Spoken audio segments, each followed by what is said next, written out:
आकर्षण के नियम, लॉ ऑफ अट्रैक्शन। इसके बारे में आजकल के बहुत से साइंटिस्ट डिफाइन करते हैं, लेकिन ये आकर्षण के नियम प्राचीन समय से चलता आ रहा है। प्राचीन समय में बहुत से आध्यात्मिक लोग और आध्यात्मिक गुरु इसका विस्तार किए हैं। लॉ ऑफ अट्रैक्शन को अगर हम अच्छे से समझ जाएंगे तो हम अपने लाइफ में बहुत से असंभव होने वाली घटना को, बहुत से ऐसे असंभव लक्ष्य को आसानी से पा सकते हैं। इसीलिए इसे समझना बहुत जरूरी है कि आकर्षण के नियम को हम अपने लाइफ में कैसे उपयोग करें।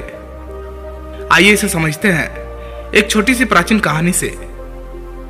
एक गुरु का एक शिष्य आकर्षण के नियम को जानने के लिए बहुत परेशान था। उन्होंने अपने गुरु से पूछा, गुरुजी, ये आकर्षण के नियम वास्तव में आखिर है क्या? गुरु ने इसका उत्तर दिया कि हम जिस पदार्थ या वस्तु को चाहते हैं वह हमारी तरफ खींची चली आती है। सिर्फ इतना ही जानने के बाद वह शिष्य ने एक प्रयोग किया। उसने एक बर्तन में पानी भरकर अपने घर के बाहर रख दिया और पूरी शक्ति से सोचने लगा कि यह पानी भाप बनकर उड़ जाए। बहुत देर से वह अपने मन को एकाग्र करके पूरी शक्ति लगाकर सोच ही रहा था कि बर्तन से पानी उड़ जाएगा, लेकिन ऐसा बिल्कुल नहीं हुआ। उन्होंने जब यह घटना देखा तो वह तुरंत अपने गुरु के पास गया और बोला, गुरुदेव, यह जो आकर्षण का नियम है वह काम नहीं किया। मैंने आज सुबह एक प्रयोग किया था। एक बर्तन में पानी रखकर पूरे शक्ति से एकाग्र होकर सोच ही रहा था कि उस बर्तन से पानी भाप बनकर उड़ जाए, लेकिन गुरुदेव, ऐसा बिल्कुल नहीं हुआ। फिर गुरु ने कहा, आकर्षण का नियम सिर्फ सोचने से काम नहीं करता, उसके लिए हमें उनके अनुसार कर्म करना आवश्यक होता है। जैसा तुम सोचते हो वैसा ही तुम कर्म करते हो, और अगर केवल सोचते रहोगे, कर्म करोगे नहीं, तो वैसा ही होगा जैसा तुमने आज पानी के बर्तन में देखा। यह कहने के बाद गुरु बोले, चलो कुछ कर्म करते हैं, और शिष्य के साथ गुरु चले गए। गुरु के आज्ञा के अनुसार शिष्य ने लकड़ी इकट्ठा किया और उस भरा हुआ पानी के बर्तन के नीचे आग लगा दिया। कुछ समय बाद पानी पूरी तरह से भाप बनकर उड़ चुका था। गुरु ने कहा, देखा कि सोचने के बाद कर्म करना आवश्यक होता है। कर्म चीजों को हमारी ओर खींचने में मदद करता है। अगर तुम्हारा मन करता है कि तुम पानी को भाप बनाकर उड़ा दोगे, तो तुम कर्म करो। फिर शिष्य के मन में एक सवाल और आता है कि अगर कोई कर्म नहीं करे तो इसका मतलब उसके जीवन में कुछ भी घटित नहीं होगा। फिर गुरु ने कहा, एक काम करो, उस बर्तन में फिर से पानी भरकर ले आओ। शिष्य ने गुरु की आज्ञा मानते हुए उसने दोबारा से बर्तन में पानी भरकर ले आया। गुरु ने शिष्य को कहा, अब इस बर्तन को अपने घर के बाहर रख दो और इस पानी के बारे में तुम कुछ भी मत सोचना, कुछ कर्म मत करना, देखो क्या होता है।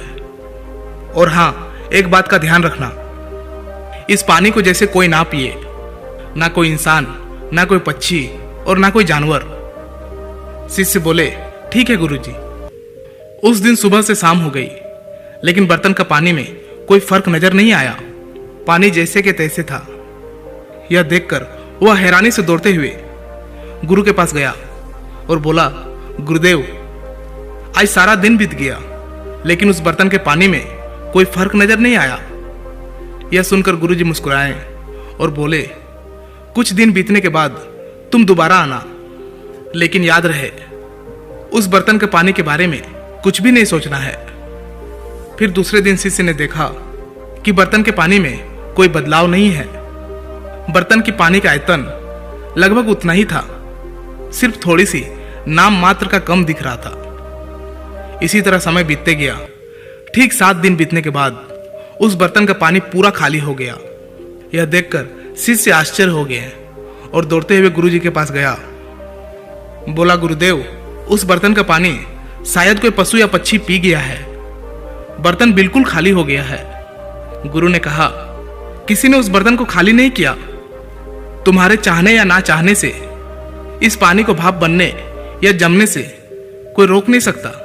यही ब्रह्मांड का नियम है और यह स्वाभाविक रूप से चलेगा। लेकिन हाँ, अगर तुम कर्म करो तो यह हो सकता है कि जिस पानी को उड़ने में 7 दिन लगे, वो क्रिया कुछ ही क्षणों में संपूर्ण किया जा सकता है। फिर शिष्य के दिमाग में एक सवाल और आया। उन्होंने पूछा, गुरुदेव, जो लोग कर्म करते हैं या चाहते हैं, क्या उन्हें वो हमेशा मिलता है? गुरु ने कहा, नहीं, हमेशा चाही गई चीज हमारे अनुसार नहीं मिलती। शिष्य ने कहा, आखिर ऐसा क्यों गुरुदेव? हम जो चाहते हैं उस चीज को पाने के लिए हम कर्म भी करते हैं, फिर भी वो हमें क्यों नहीं मिलती?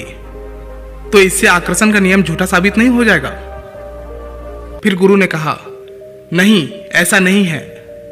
हमारी सोच के प्रति समर्पण के कारण ऐसा होता है। अगर हमारी सोच पवित्र नहीं है, अगर हमारे विचार अच्छे नहीं हैं, तो कर्म करके भी हम उसे पा नहीं सकते जो हम चाहते हैं। फिर शिष्य ने कहा, गुरुदेव, मैं कुछ समझा नहीं।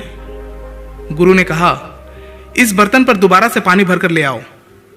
शिष्य के पानी लाने के बाद दोनों शिष्य और गुरु एक गुफा के पास चले गए। गुरु ने शिष्य से फिर कहा कि तुम्हें इस गुफा के अंदर जाना पड़ेगा। क्या अभी तुम्हें तुम्हारे सवालों का जवाब चाहिए? शिष्य बोले, हाँ गुरुजी। फिर गुरु ने कहा, तुम्हें इस गुफा में सीधे अंदर जाना है और उतना अंदर जाना है जब तक कि तुम्हें ठंड ना लगने लगे। गुफा के अंतिम छोर पर बहुत ठंड से यह पानी वहां जाकर जम जाएगा और वहां बर्फ बन जाएगा। क्या तुम्हें अभी भी अपने सवालों का जवाब चाहिए? शिष्य ने कहा, हाँ गुरुदेव। फिर गुरु बोले, याद रहे, तुम्हें इस गुफा से ठीक 2 दिन बाद वापस आना है। 2 दिन बाद यह पानी बर्फ में बदल जाएगा और तुम्हें इस बर्तन में जमा हुआ बर्फ को लेकर आना है। शिष्य गुरु की आज्ञा मानकर गुफा के अंदर चले गए। गुफा के अंदर जाते जाते उसे एक जगह ऐसा मिला जहां अत्यधिक ठंड थी, लेकिन वहां पानी नहीं था। शिष्य ने सोचा, क्यों ना यहीं पर बैठ जाए। 2 दिन में बर्तन का पानी आसानी से बर्फ बन जाएगा। गुफा का वातावरण ऐसा था कि उसे प्यास लग रही थी। कुछ देर बिताने के बाद उससे और रहा नहीं गया। उसने इधर उधर देखा, लेकिन कहीं भी उसे पानी नहीं मिला।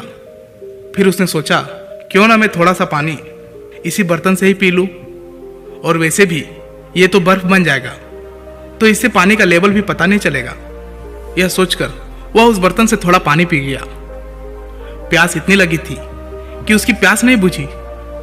कुछ समय और बिताने के बाद उनकी प्यास और बढ़ गई थी, लेकिन पानी में बर्फ की मात्रा बढ़ने लगी और वह सोचा, गुफा के थोड़ी बाहर गर्मी है, वहां जाकर बर्फ पिघलाकर थोड़ा और पानी पी लूंगा। और वैसे भी गुरु ने सिर्फ बर्फ लाने को कहा है, मैं बर्तन में थोड़ी सी बर्फ लेकर चला जाऊंगा। और इस तरह करके उन्होंने थोड़ा थोड़ा पानी पी लिया। बार बार पीते पीते 1 दिन बीत गए और बर्तन का पानी आधा हो चुका था। ठीक दूसरे दिन उन्हें प्यास इतनी जोर से लगी थी कि उन्होंने बर्तन का पूरा पानी पी गया। फिर भी उसकी प्यास नहीं बुझी और वह पानी की तलाश में व्याकुल होकर गुफा के बाहर चला आया। जैसे ही वो बाहर आया, वहां उनके गुरु पानी लेकर खड़े थे। शिष्य ने तुरंत गुरु के हाथों से पानी लेकर पिया। गुरु बोले, तुम्हारी बर्तन कहाँ है और बर्तन में जमे बर्फ कहाँ है? यह सुनकर वह शर्मिंदा होते हुए बोले, गुरुजी, प्यास के कारण मैंने सारा पानी पी गया। और वह निराशा होकर दोबारा बोले, क्या अब मेरे सवालों के जवाब मुझे नहीं मिलेंगे? गुरु ने कहा, उत्तर तो मिल गया। केवल सोचने से कुछ नहीं होता। सोच पवित्र होनी चाहिए, संकल्प दृढ़ होना चाहिए, कर्म सही होना चाहिए, अंतिम पड़ाव तक जाने के लिए हिम्मत होनी चाहिए। इनमें से क्या था जो तुम्हारे पास था? शिष्य ने कहा, केवल सोच थी गुरुजी। गुरु ने फिर कहा, अंतिम समय में तुम्हारी सोच भी तुम्हारे साथ नहीं रहती। क्या तुम जब गुफा से बाहर भागे तब भी तुम्हारी सोच बर्फ जमाने की थी? तब शिष्य बोले, नहीं गुरुजी। गुरु बोले, जब कुछ भी सही नहीं था तो जो तुम चाहते हो वह तुम्हारी तरफ कैसे आकर्षित हो सकती है?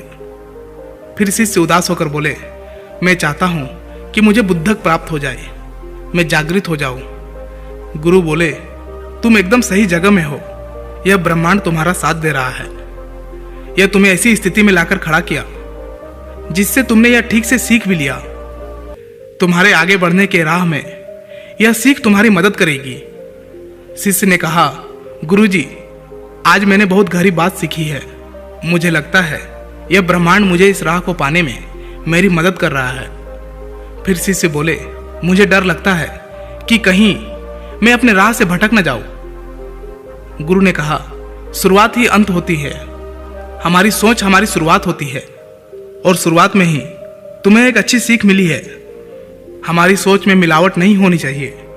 इसके लिए कुछ भी करने से हमें अपने अंदर को, अपने भीतर को पढ़ लेना चाहिए कि हम जो सोच रहे हैं, क्या ये सोच तात्क्षणिक तो नहीं है? क्या ये सोच एक पल के लिए तो नहीं है? क्या हम उसी के लिए बने हैं? इसे जानना बहुत जरूरी है। केवल सोच लेने से कुछ नहीं होता।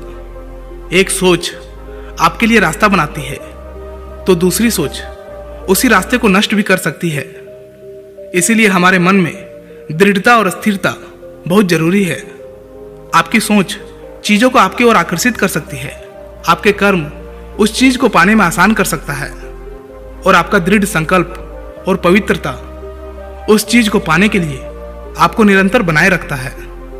दोस्तों, आशा करता हूं कि आकर्षण के नियम यानी कि लॉ ऑफ अट्रैक्शन आप बिल्कुल अच्छे तरीके से समझ चुके होंगे।